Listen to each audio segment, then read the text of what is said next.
Hello again and welcome back to another video in BoomerTech Adventures course, More Hidden Gems Lurking in Your iPhone and iPad.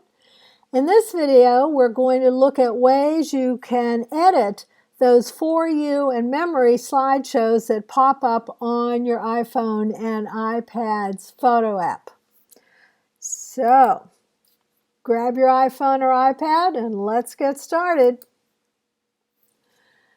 So what are these For You and these memories, and where do they come from? Well, Apple software automatically creates them. Sometimes they focus on a topic, sometimes a place, a time. So if you look at the images here, you see my iPhone and my iPad, and there's more that you can see on my iPhone.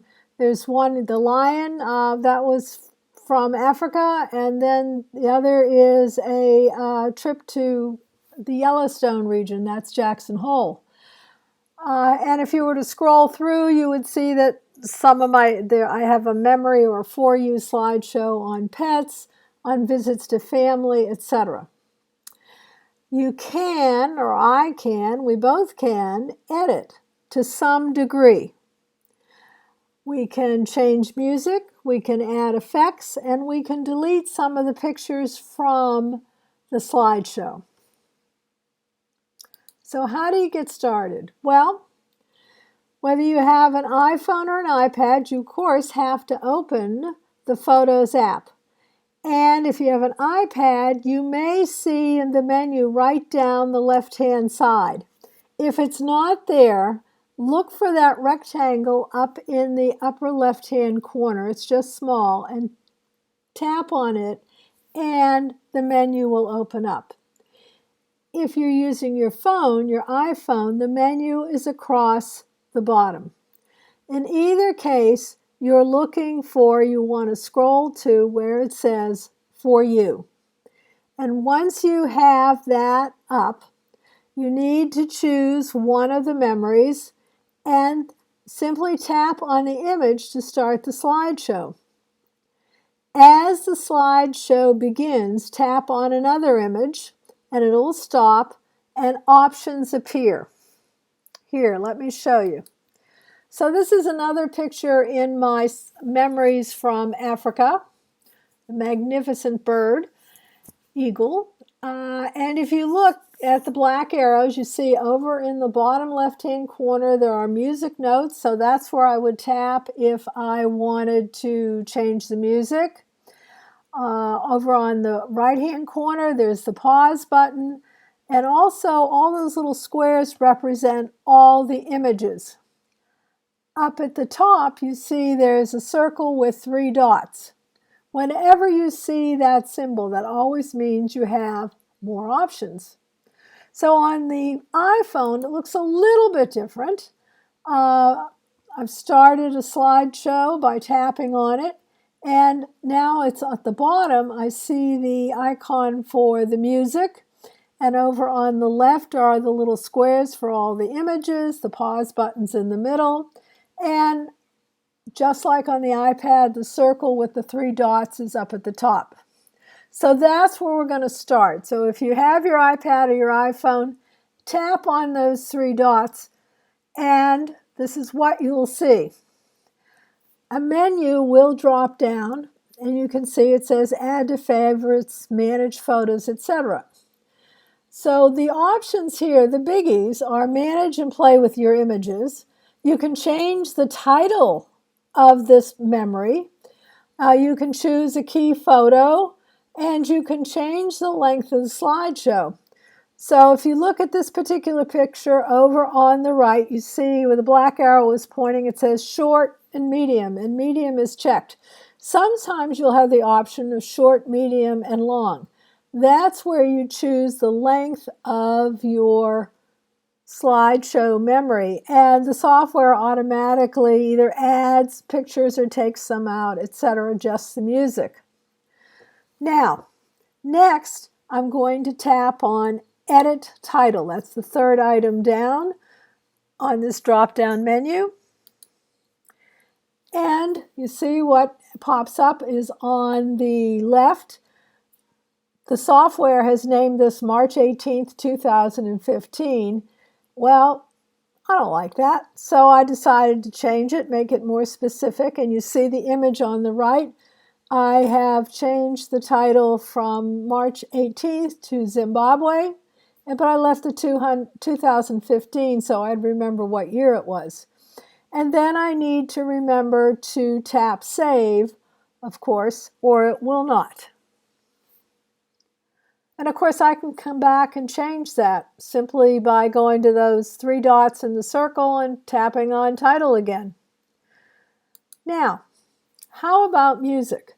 Well, you remember that the symbol for music was over on the left-hand side on the bottom. So I tap that, and up pops these choices. The other thing I'd like you to notice is, though, that the symbol for music has slid over to the right. Do you see it down there in the right-hand corner, the music notes? So there are the options. The software has chosen star, but I can go through and try the other offerings and see if I like them better.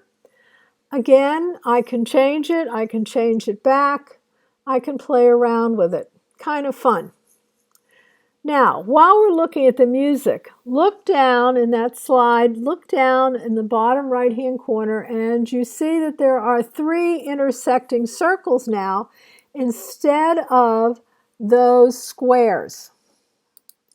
The squares have turned to circles. When you tap on that, you get the option to change the look of the slides. You can change it into a black and white. You can make it so warmer colors are emphasized. Again, something that you can play around with. And when you finish, you can click on Done. Once again, if you don't like it when you finished, you can always come back in. So that's something else you can edit on the slideshows that the software creates for you. Now, let's go back. So one of the options under that circle was with the three dots was Manage Slides. So what I can do is I can remove pictures from the slideshow that I don't want there. So you see where the yellow arrow is. I decided I didn't want that picture, and so I tapped on it. Notice in the second picture, the blue circle has disappeared, and if I were to play it, that picture wouldn't be in the slideshow anymore. And you can tell that, look down at the bottom on the image on the left, it says Show Selected 24. When I got rid of the one up at the top, now over on the right it says Show Selected 23. So you can get rid of pictures that the Apple software has chosen and edit it that way. Now, it's also possible to share these slideshows even though you haven't personally created them. So you look for the share button, which is the square with the upward facing arrow, and you can see it in the left-hand image. The black arrow is pointing to it. It sits right next to the circle with the three dots. And your choices appear. You can airdrop it, you can send it messages, which is texting, you can send it to somebody via email, you can send it to Facebook, lots of different choices. So if I'm going to message it, I tap on that and it's automatically embedded into the message, and then I just need to type in the person who I am sending it to, and if they're in my contacts, the number will automatically come up. If it's not person is not in my contacts, then I either have to type in their cell phone number, mobile number, or their email address. And it's the same with email. If you email one of these shows, it's automatically embedded. You just put the person's email address in. Pretty slick. Now, you did notice that it said AirDrop. Remember that AirDrop is when you can send something to a person who has an Apple device who is in the same Wi-Fi network you are. So in other words, if they're in your home and you want to AirDrop one of these slideshows to them, you can. However, you cannot AirDrop something to somebody across town or across states.